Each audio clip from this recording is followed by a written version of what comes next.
We're going to go over today Agro-X and their setup, their high-speed disc. Now, the high-speed disc come in two different styles right now. It's a 7016, it's a 7026, has one style setup. I'm going to go over those models and how to set up your disc so it works well in your soil and does what you're wanting done for your soil to work up the ground. So basically, I'm going to go over the basic setup of it, and starting with these hydraulic valves. These hydraulic valves is to shut off the flow going to the disc. Now on the disc, there's 4 different hydraulic cylinders that fold the wings down. Now when you fold the wings down, some tractors do not have the button to keep that hydraulic pressure on the wings so it can stay down all the time. So what you do is shut off these valves, and these cylinders here will stay locked in position and will become rigid. And when those models that we're running with, you want the wings to stay rigid position. Also, going to this valve right here is the hydraulic flow going to lift this cylinder and the back tires that are the road tires.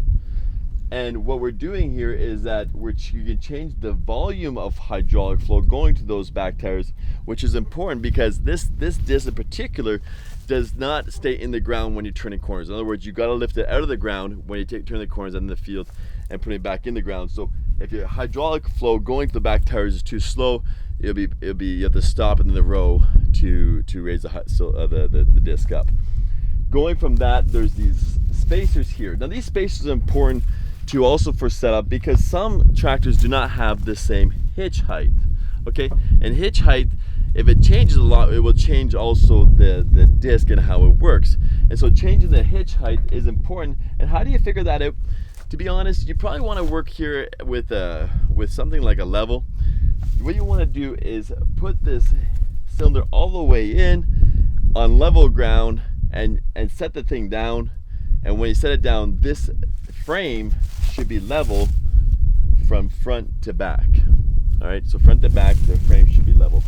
And if it's not, you can always put more spacers in or less spacers in to adjust for that. Now going on from there, once that has been adjusted and once that has been in place, you like the hydraulic flow going to the back, what you set up now is the disc itself. So from the front, you have a tire up here, which is your tire for a gauge wheel tire here, and you have one on the other side. And then also you have the hitch in the center. So those 2 tires on either side set the front of the disc, which also set the disc depth at the front also. And how do you make those adjustments is right here. Here's the spacers now for this front gauge wheel, which in general terms, we want to be about 2 spacers less in the front of the disc versus the back of the disc. Now what sets the back of the disc is the rolling baskets or the solid rollers that are in the back of the disc.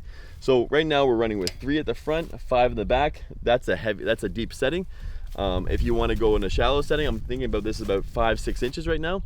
If you want to go in a shallower setting, you'll want to obviously just put in more spaces. Now if this tire is too high, in which case the disc blades in the front are too deep, you will have the disc wanting to pull to the passenger side of the tractor. In that case, you will know that these discs are too deep, in which time you want to shallow those discs up so that it pulls straight. So then you would put a couple more spacers, 1 spacer at a time, until that disc is following straight behind your tractor. Now going to the back, before we go there, we'll just show the shield here. Now this shield has one main purpose, and there's 2 settings to set it up. The purpose of this shield is that when the dirt from this last blade gets thrown this way, this shield stops it. Now there's 2 settings to it. The most crucial setting is where this dirt lands. Now if you look down it right now, it's landing to off this side of this disc. This is not correct. This blade should be landing in the inside of this disc blade, so grabbing it and pulling it back the other way. So this blade shield should be moved over about 6 inches. Now there's another setting to this disc. Right over here you'll find that there's holes here to adjust the setting of this shield. So if it's too high, you can drop it down. If it's too low, you can raise it again and change that setting. Just keeps it from not running the ground too deep and wrecking your shield basically. Going to the back here now, here's your solid rollers in this case. You can change the setting here by putting more spacers in, and that again, like I said, will change the depth of your back disc blades. And again, if it's going in too deep, you'll find that this whole disc will pull more to the driver's side of the tractor. In that case, you know to put more back in the machine, into the spacers, into the hydraulic cylinder here. So going back to the back machine, there's one last setting you have. And it's hard to get at right now because the disc is not folded up. This setting you can do once the disc is folded up.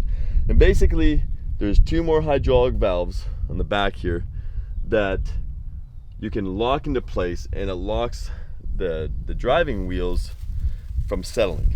In other words, when you're in transportation mode, you fold the disc, you come back here, close those valves off, and you don't have to worry about this disc settling. And if it settles, then you can do damage in the road by the rolling baskets grinding to the road. So that's it. That's a simple setup for this machine. It's all very important, all those things, but once it's set up correctly, it'll do a marvelous job in your field, and you'll be very, very impressed with the high-speed disc and the performance of it. So hopefully that helps you. And if you have any more questions, by all means, reach out to our corporate office, agrox.com, and they can help you with service and warranty and any questions you ever have. And find your dealer. We can also help you find your local dealer close to you. Thank you.